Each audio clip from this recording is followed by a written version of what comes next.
Los tomates pesaban más de lo que esperaba. Los había guardado al final pensando que irían arriba en la bolsa, pero olvidé lo fácil que ruedan, lo rápido que se magullan. El sol ya estaba alto sobre Ciudad Juárez, y el calor hacía que las asas de plástico se me clavaran más en los dedos con cada cuadra que caminaba. Pero era un buen día. Había encontrado hierbabuena a mitad de precio, y el vendedor, un alma buena, me había regalado un durazno extra cuando le conté que iba a hacer mermelada. Recuerdo haber bajado de la banqueta en la esquina de 16 de septiembre y Zaragoza con el semáforo peatonal en blanco. Tenía el paso libre. Mis pensamientos estaban en la mermelada, en enfriar los frascos justo para que sellaran bien. No vi la moto.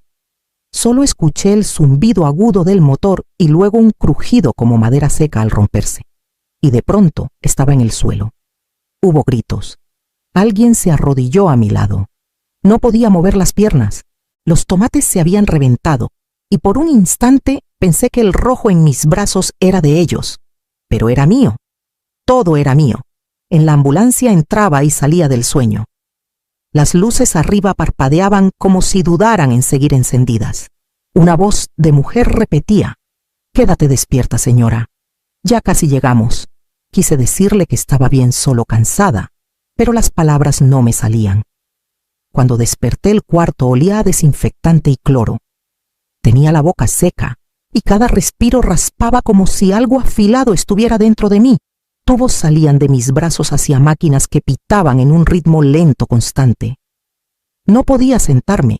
Valeria entró sus tacones repiqueteando rápido en el linóleo. No me miró. Miró el monitor, la intravenosa, el reloj en la pared. Luego soltó un suspiro corto y cortante. «Dicen que estás estable», dijo. «Volveré mañana». Y así sin más, dio media vuelta y se fue dejando solo el aroma de su perfume caro, flotando en el aire, y un vacío donde debió haber consuelo. La segunda vez que desperté, todo estaba más oscuro. Las luces tenues, las máquinas más calladas, y los murmullos del pasillo afuera tenían el ritmo apagado de la madrugada. Mi boca seguía seca, pero ya podía tragar. Mis brazos y piernas pesaban, pero respondían un leve movimiento en los dedos, un roce de los pies bajo la sábana. Estaba aquí, estaba entera, o casi. El dolor también estaba ahí floreciendo en mis costillas y respiraba muy fuerte en la espalda baja si me movía. Pero tras años de trabajo callado y recuperaciones solitarias, había aprendido a convivir con el dolor. Lo que me tomó por sorpresa no fue el dolor, sino la voz. «Sus signos vitales están fuertes», dijo el doctor con calma y firmeza. Luego Valeria: «Entonces, si está estable, ¿podríamos considerar tomar uno de sus riñones?» No abrí los ojos. No me moví. Mi cuerpo se congeló de una manera que no conocía. Todos mis sentidos se afinaron hacia la cortina delgada que me separaba del pasillo. El doctor sonó sorprendido. «Tu madre acaba de sufrir un trauma grave. Hay que enfocarnos en su recuperación, no en todavía tiene los 2 riñones, ¿verdad?», interrumpió Valeria. «No perdió uno en el accidente, ¿cierto?». Una pausa. Luego el doctor a regañadientes: «Así es, solo necesita uno para vivir», dijo ella casi con prisa. «Mi suegra lleva meses esperando. Su salud se está yendo en picada. No sabemos cuánto tiempo le queda. Es grande», añadió con palabras cortantes medidas. «Ya no trabaja, no tiene responsabilidades. Esto le daría una oportunidad real de aquí a alguien más». Miré el techo. Cada palabra caía como un golpe en el pecho. Quise gritar, quise levantarme, arrancar la cortina y preguntarle a mi hija en qué me había convertido para ella. Pero no me moví. No pude. Me quedé ahí escuchando cómo negociaban mi vida al otro lado de la puerta, sabiendo que no era pánico ni duelo, era cálculo puro. Y supe con una certeza hueca que esto no había terminado. «No puedo autorizar eso», dijo el doctor con firmeza. «No sin su consentimiento. Y aún así sería muy poco ético dado su estado actual». Silencio por un instante. Luego la voz de Valeria más tensa: «Pero está despierta, ¿no? O casi. No está muriendo. Sobrevivirá con uno». El doctor no respondió de inmediato y casi podía escuchar el cansancio en su pausa. Esta no es una conversación para tener en un pasillo, dijo al fin. Tu madre necesita descanso. Y francamente, tú necesitas pensar bien lo que estás pidiendo. Otra pausa. Luego su voz bajó fría como hielo. ¿Sabe cuántos años le quedan a mi suegra sin un riñón? Meses, tal vez. No está en ninguna lista prioritaria. Mi esposo se está desmoronando tratando de sostener todo. Esto es sobre supervivencia, no emociones. Los pasos del doctor se alejaron. Valeria se quedó un momento más. Podía sentirla parada justo afuera, respirando pesado, como si el mundo la hubiera ofendido por no facilitarle las cosas. Luego se fue. Mantuve los ojos cerrados. En ese silencio, recordé las noches limpiando chicles pegados bajo los pupitres de la secundaria mientras Valeria dormía. Recordé hervir agua para sopa instantánea a las 3 de la mañana con manos ampolladas para que tuviera almuerzo al día siguiente. Recordé cuando se rompió la muñeca y la cargué 3 cuadras hasta la clínica porque no podía pagar una ambulancia. Antes ella me tomaba la mano más fuerte que nadie. Lloraba cuando salía a los turnos nocturnos. Y en algún punto entre esa niña y esta mujer que pedía mis órganos, algo se rompió por completo. No sabía cuándo dejó de verme como su madre. Tal vez cuando me jubilé. Tal vez cuando dejé de pagar. O tal vez, pensé con amargura, nunca lo hizo de verdad. Me quedé inmóvil hasta que una enfermera entró horas después ofreciendo caldo que no podía tragar y cubos de hielo que se pegaban a mis dientes. No dije nada. Todavía no. Pero a la mañana siguiente, cuando ella volvió, abrí los ojos. Valeria regresó al día siguiente con un café en una mano y el celular en la otra, apenas mirándome mientras se sentaba junto a la ventana y comenzaba a deslizar el dedo por la pantalla. La observé sin decir nada. No preguntó cómo me sentía. No mencionó la noche anterior, pero cuando el doctor entró se enderezó lista para negociar de nuevo. Esperé a que se fueran, luego me volví hacia la enfermera mientras tomaba mis signos vitales. Quiero hablar con alguien, dije en voz baja. No, familia. Alguien del hospital. Tal vez una trabajadora social. La enfermera dudó, luego asintió. No preguntó por qué. Luz llegó esa tarde de voz suave y mirada cálida. Acercó una silla a la cama y esperó. No lloré, ni siquiera temblé. Solo le conté lo que escuché, las palabras que nunca debía haber oído. Cómo mi hija, mi única hija, se paró afuera de mi puerta y le pidió a un doctor que me arrancara un pedazo para salvar a otra mujer. Sin preguntarme, sin importarle si dolía. Luz escuchó su pluma quieta, su ceño fruncido, pero sereno. Cuando terminé solo dijo, gracias. Esa noche firmé papeles. Una queja ética al hospital. Una solicitud de protección al paciente. Mi expediente quedó sellado contra el acceso de Valeria. Ninguna decisión podía tomarse sin mi consentimiento explícito por escrito. Era extraño cuánto poder podía tener un papel. Durante tantos años había firmado permisos para paseos escolares, registros escolares, préstamos para la Universidad de Valeria. Ahora firmaba documentos para protegerme de ella. Esa noche dormí un poco más tranquila, no porque me sintiera segura, sino porque me sentía vista. A la mañana siguiente, escuché gritos por el pasillo. La voz de Valeria, exigiendo hablar con alguien, diciendo que la estaban apartando de su propia madre. Está confundida, soltó. No sabe lo que hace, pero sí sabía. Me giré hacia la ventana, hacia un pedazo de cielo. Nunca me había sentido tan sola, pero tampoco tan completamente mía. Esperó hasta que la enfermera salió. Valeria empujó la puerta como si fuera un tribunal con la mandíbula tensa y la voz ya elevada. «De verdad lo hiciste», dijo. «Me bloqueaste como si fuera una desconocida». No respondí. Solo la miré desde la cama, respirando con cuidado, con el oxígeno aún zumbando en mi nariz. Increíble, siseó. ¿Entiendes siquiera lo que hiciste? La mamá de Miguel se está muriendo. Muriendo. Y tú estás aquí sin hacer nada, aferrándote a algo que ni siquiera necesitas. Seguí en silencio. Se acercó apretando la baranda de metal de mi cama, como si quisiera sacudirme. Estás siendo egoísta. No trabajas. No haces voluntariado. Ni siquiera nos ayudas. Esto podría haber sido lo único que hicieras que importara. Miré hacia otro lado. Mis manos temblaban bajo la sábana, pero las obligué a quedarse quietas. Me diste todo cuando era niña, dijo con amargura. ¿Qué cambió? ¿Dónde quedó esa mujer? Quise responderle. Quise decirle que esa mujer había dado todo, y luego fue reducida a un inventario.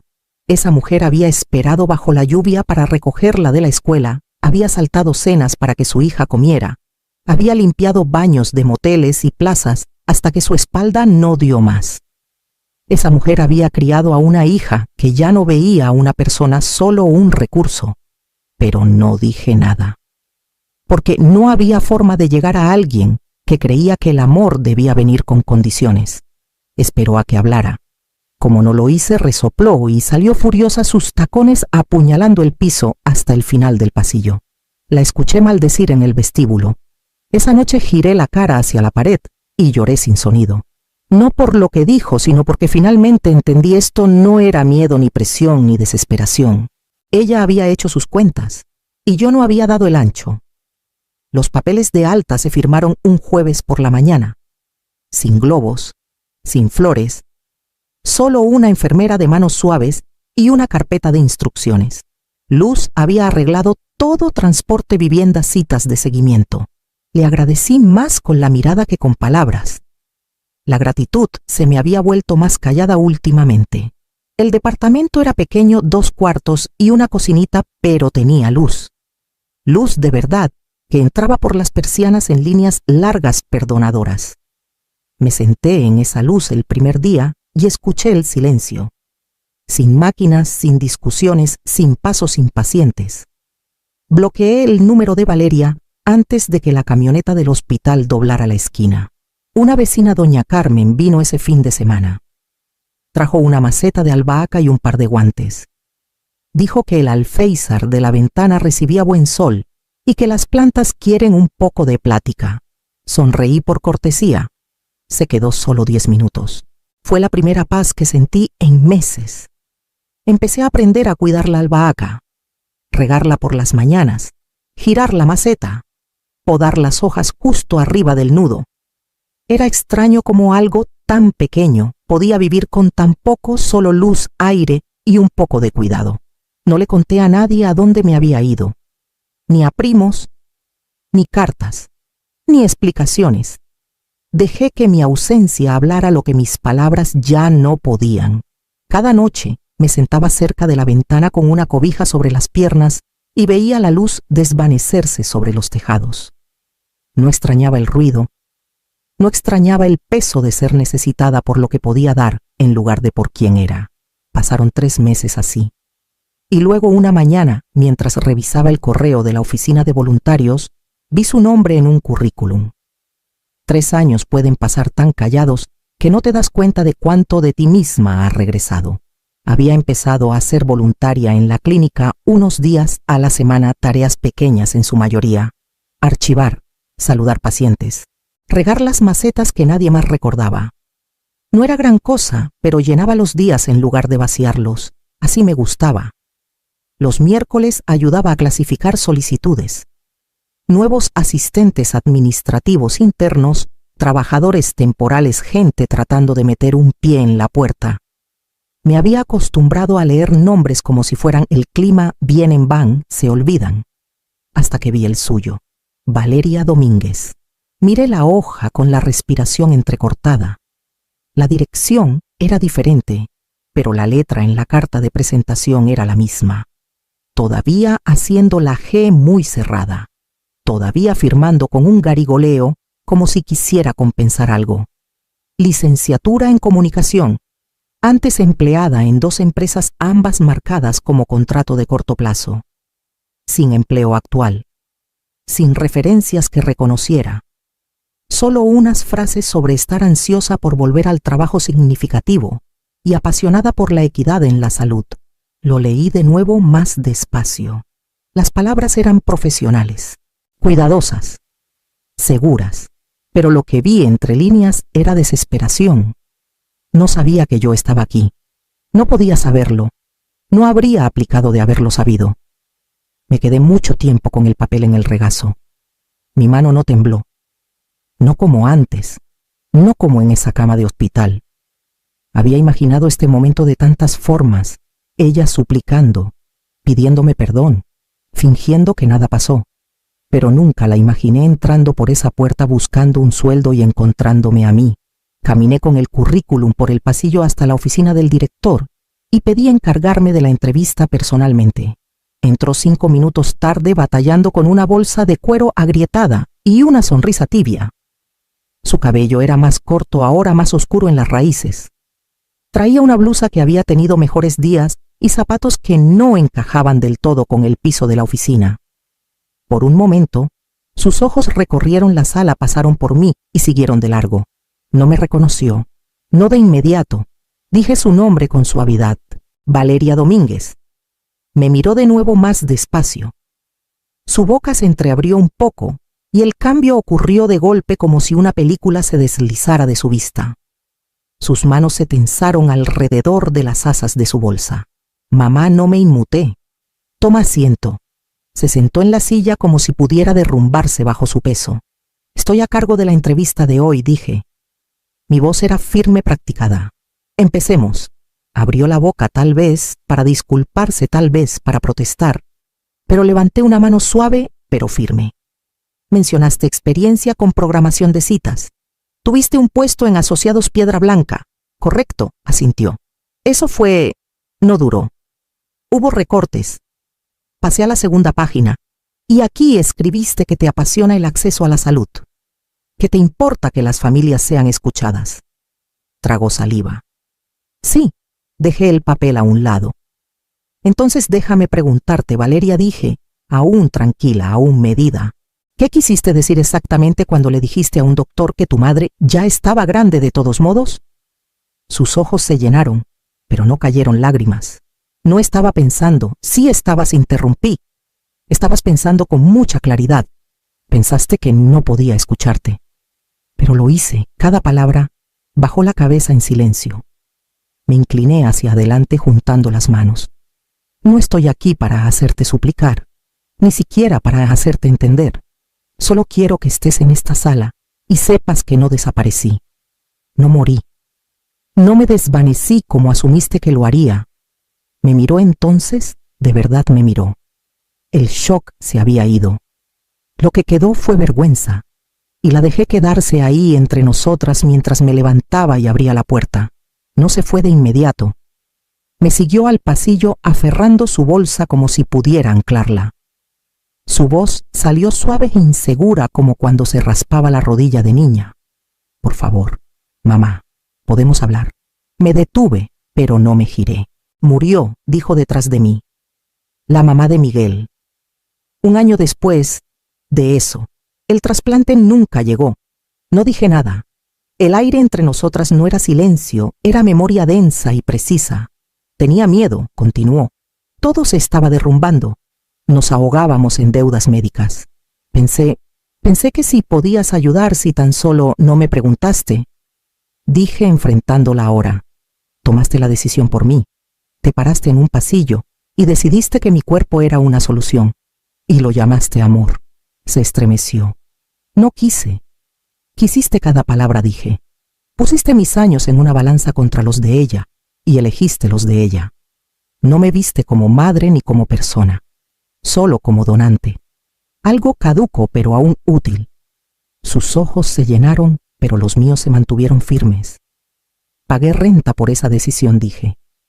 Cada noche que pasé sola en un cuarto, donde no planeaba morir, preguntándome cómo alguien que crié pudo reducirme a una utilidad.